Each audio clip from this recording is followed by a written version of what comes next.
Movie के शुरुआत में हम ह्यूनजू नाम की एक लड़की को देखते हैं जो सो रही थी, और जब ह्यूनजू गहरी नींद में थी तभी कोई उसका कंबल खींच लेता है, जिससे उसकी आंख खुल जाती है, और जैसे ही वो देखने के लिए उठती है तभी कोई पीछे से उसके बालों को पकड़कर उसे बिस्तर पर पटक देता है।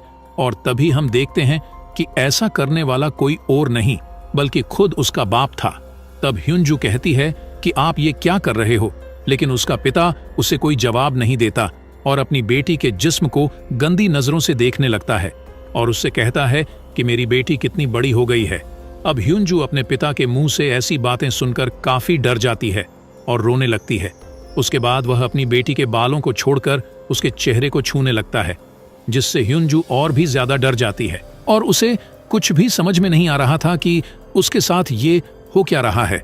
फिर तभी उसके पिता वहां से चले जाते हैं। उसके बाद अगले दिन ह्यूनजू की माँ खाना बना रही होती है। तभी ह्यूनजू यहाँ सोच रही थी कि पिछली रात जो उसके साथ हुआ क्या वह उसकी माँ को बताना चाहिए। इसी दौरान उसकी बहन सोनवू भी अपने कमरे से नीचे आ जाती है और साथ ही उसका भाई भी ब्रेकफास्ट करने के लिए आकर बैठ जाता है। तभी उसके पिता भी ब्रेकफास्ट के लिए यहाँ पर आ जाते हैं और ऐसा बिहेव करते हैं कि जैसे पिछली रात उन्होंने कुछ किया ही ना हो, जिसे देखकर ह्यूनजू सोचती है कि कल रात तो ये मुझे बुरी नजरों से देख रहे थे और आज ये इतने अनजान क्यों बन रहे हैं। इसीलिए ह्यूनजू उठकर वहां से चली जाती है। तभी यहाँ पर उसकी माँ आकर खाना टेबल पर जोर से पटकती है। यहाँ किसी को भी समझ में नहीं आ रहा था कि यहाँ क्या हो रहा है। फिर यहाँ उनकी माँ अजीब तरह से खाना खाने लगती है, जैसे कि वह कई दिनों से भूखा हो। तब उनकी ऐसी हरकतें देखकर उनके बच्चे डरने लगते हैं और उसका बेटा भी खाने को उगल देता है और कहता है कि खाने में बहुत नमक है। पर तभी उनकी माँ उसी खाने को उठाकर पागलों की तरह खाने लगती है। फिर वो अपना खाया हुआ खाना अपने बेटे को भी खाने के लिए कहती है, लेकिन वो नहीं खाना चाहता था, इसीलिए वो अपने पिता की तरफ देखने लगता है। तब उसके पिता कहते हैं कि तुम नहीं खाना चाहते हैं तो मत खाओ, जिसे सुनकर उनकी माँ उनके पिता को गुस्से से देखने लगती है और प्लेट्स को नीचे फेंक देती है, जिससे बच्चे बहुत ज्यादा डर जाते हैं। और उनकी माँ उनसे कहती है कि जो भी मैं बनाती हूँ उसे चुपचाप खा लिया करो। ये कहकर वो काफी जोर से चिल्लाने लगती है, जिसे देखकर उसका बेटा डरकर रोने लगता है। लेकिन अब सवाल ये है कि उनके साथ ये सब हो क्या रहा है। दरअसल वह लोग जब से नए घर में शिफ्ट हुए हैं उनके साथ ऐसे ही अजीब सी चीजें हो रही हैं और उनके पिता हर रात अपनी बेटी के कमरे में जाकर अजीबोगरीब हरकतें करता है। फिर उसके बाद जब सोनवू नहा रही थी तभी उसके पास कोई आकर खड़ा हो जाता है। जब वो शीशे को साफ करती है तो वो डर जाती है। उसकी बहन उसे डरा देती है। उसके बाद वो दोनों अपने कमरे में आती है। तब ह्यूनजू अपनी बहन को अपने पिता के बारे में बताती हैं कि कैसे हर रात वह उसके कमरे में आकर अजीबोगरीब हरकतें करते हैं, जिसे सुनकर सोनवू काफी हैरान हो जाती है कि उसके पिता ऐसा कैसे कर सकते हैं। तभी उनके पिता भी वहां पर आ जाते हैं, जो उनकी बातों को सुन लेते हैं, जिसके बाद वो वहां से एक चाकू उठाकर उनके ऊपर हमला करने की कोशिश करते हैं। पर सोनवू उन्हें धक्का देकर वो दोनों बहनें वहां से भाग जाती है। लेकिन तभी अचानक फिर से उनके पिता उनके सामने आ जाते हैं और वह सोनवू के बालों को पकड़कर वहां से नीचे फेंक देते हैं। तब वह सीढ़ियों में गिरकर वहीं बेहोश हो जाती है। तभी उसकी बहन ह्यूनजू डरकर वहां से भाग जाती है और एक जगह पर आकर छुप जाती है। तब उसके पिता एक हथौड़ा लेकर उसे ढूंढने लगते हैं। फिर वही दूसरी तरफ सोनवू को भी होश आ जाता है और वह अपनी बहन को ढूंढने लगती है। लेकिन जब वह पीछे मुड़कर देखती है तो उसके पिता एक हथौड़ा लेकर उसके सामने खड़े होते हैं और वो उस पर हथौड़े से हमला करने ही वाले होते हैं कि तभी ह्यूनजू जोर से चिल्लाती है, जिससे उसके पिता रुक जाते हैं।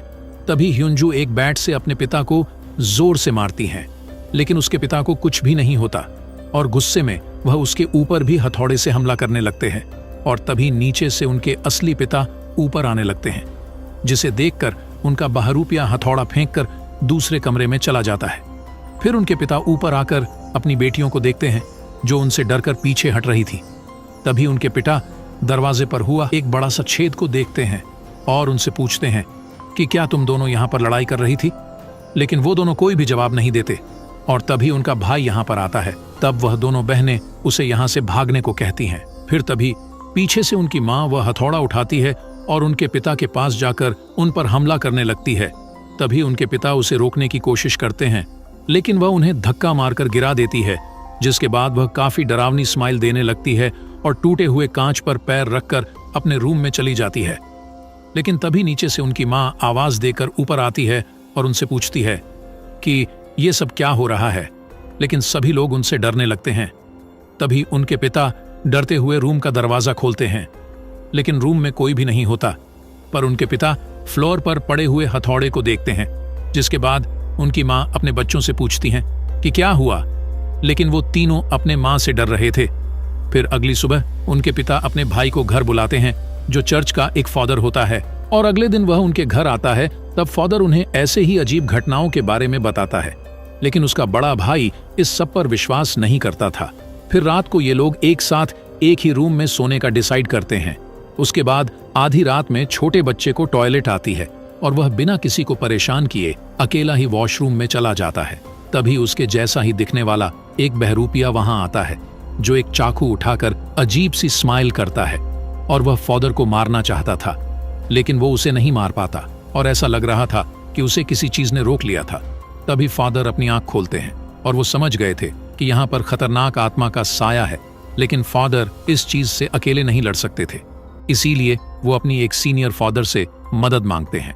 फिर सभी सीनियर बैठकर बात करते हैं कि आखिर इस फैमिली को उस आत्मा से कैसे बचाया जाए, और वह सभी मिलकर एग्जॉर्सिज्म करने का फैसला करते हैं। फिर अगले दिन फादर्स की टीम उनके घर जाने के लिए निकलते हैं और उनका भाई उन्हें पिकअप करता है, लेकिन रास्ते में कौआ उनके गाड़ी में अटैक करते हैं और साथ ही उनके गाड़ी का ब्रेक फेल हो जाता है, जिससे गाड़ी का बैलेंस बिगड़ जाता है और गाड़ी एक खाई में जाकर गिर जाती है। फिर दूसरी तरफ उनके पिता सोनवू को बेड से बांध देते हैं। तभी बच्चों की माँ उन्हें समझाने की कोशिश करती है, लेकिन वो कहते हैं कि ये सब ठीक करने का बस यही एक तरीका है। फिर आधी रात को फादर खून से लथपथ होकर उनके घर आते हैं और बताते हैं कि सभी फादर्स मारे जा चुके हैं, इसीलिए अब जो भी करना है वह हमें ही करना होगा। लेकिन फादर को इसमें डर लग रहा था, क्योंकि आखिरी बार जब उन्होंने एग्जॉर्सिज्म करने की कोशिश की थी तो उस आत्मा ने फादर के पूरे फैमिली को मार दिया था, और उन्हें डर लग रहा था कि फिर से ऐसा ना हो जाए, और अगर ऐसा हो गया तो वह खुद को माफ नहीं कर पाएंगे और पूरी जिंदगी पछतावे में रहेंगे। लेकिन उसका भाई अपने घुटनों में बैठकर उससे रिक्वेस्ट करता है कि हमें किसी भी तरह इस शैतान से बचाओ, वरना वह हम सभी को मार देगा। जिसे सुनने के बाद फादर कैंडल्स जलाते हैं और सोनवू के ऊपर होली वाटर को छिड़कते हैं। तब सोनवू चिल्लाने लगती है और उसे कुछ भी समझ में नहीं आ रहा था कि उसके साथ क्या हो रहा है। उसके बाद फादर सोनवू के सीने पर एक क्रॉस रख देता है और उसे एक छड़ी से मारने लगता है।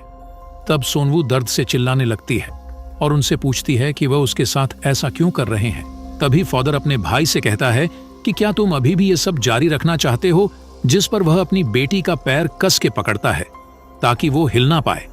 फिर फादर उसको छुरी से जोर जोर से मारने लगता है। तब सोनवू काफी चिल्लाती है और रोने लगती है, जिसे देखकर उसके पिता भी रोने लगते हैं, और फादर अलग अलग छड़ी निकालकर उसे मारते ही जा रहे थे। तब सोनवू दर्द के कारण बेहोश हो जाती है, और वहीं दूसरी तरफ जहां एक्सीडेंट हुआ था वहां पुलिस पहुंच जाती है, और हम देखते हैं कि उन फादरों के साथ उसका भाई भी बेहोश पड़ा हुआ था। इसका मतलब घर में जो आदमी है वो उसका भाई नहीं बल्कि खुद ही शैतान है, जो कि लगातार सोनवू को पीट रहा था। अब सोनवू की मां से यह सब बर्दाश्त नहीं होता, इसीलिए वो फादर को उसे मारने से रोकने लगती है और अपने पति से कहती है कि ऐसा करने से अच्छा तो हम एक साथ ही मर जाएं। लेकिन वो अपनी पत्नी को धक्का मार देता है और अपने भाई से एक्सोर्सिज्म जारी रखने के लिए कहता है। तभी उसकी पत्नी उससे कहती है कि तुम डरपोक हो जो गलत का साथ दे रहे हो, जिससे पति को गुस्सा आ जाता है और अपनी पत्नी का गला दबाने लगता है। तभी पत्नी एक कांच का गिलास पति के सर पे दे मारती है। तब वो भी अपनी पत्नी को दीवार पर पटक देता है, जिससे वो बेहोश हो जाती है। तभी वो अपने भाई की तरफ देखता है जो अजीब तरह से हंस रहा था, इसीलिए वह शैतान पर भी हमला करता है, लेकिन वह उसे मारकर नीचे गिरा देता है। और जैसे ही वह शैतान उसको मारने वाला होता है कि तभी असली फादर यहाँ पर पहुंच जाते हैं और कुछ मंत्र पढ़ने लगते हैं, जिससे वह आत्मा यहाँ से चली जाती है। उसके बाद सोनवू स्टोरेज रूम की तरफ जाने लगती है, जो काफी बुरी तरह से जख्मी थी, और अपने पिता की तरफ देखते हुए पूछती है कि तुमने मुझे इतनी बुरी तरह मारने क्यों दिया। तभी फादर सोनवू के सामने एक मिरर रखते हैं, जिससे सोनवू के शरीर से वह शैतान निकल जाता है। तब फादर उस शैतान को अपने शरीर के अंदर ले लेता है और अपने भाई से उसे मारने के लिए बोलता है, जिस पर उसका भाई टूटा हुआ क्रॉस उसके सीने में घुसा देता है, जिससे वह फादर और वह शैतान एक साथ दोनों मारे जाते हैं। और इसी के साथ ये मूवी यहीं पर खत्म हो जाती है।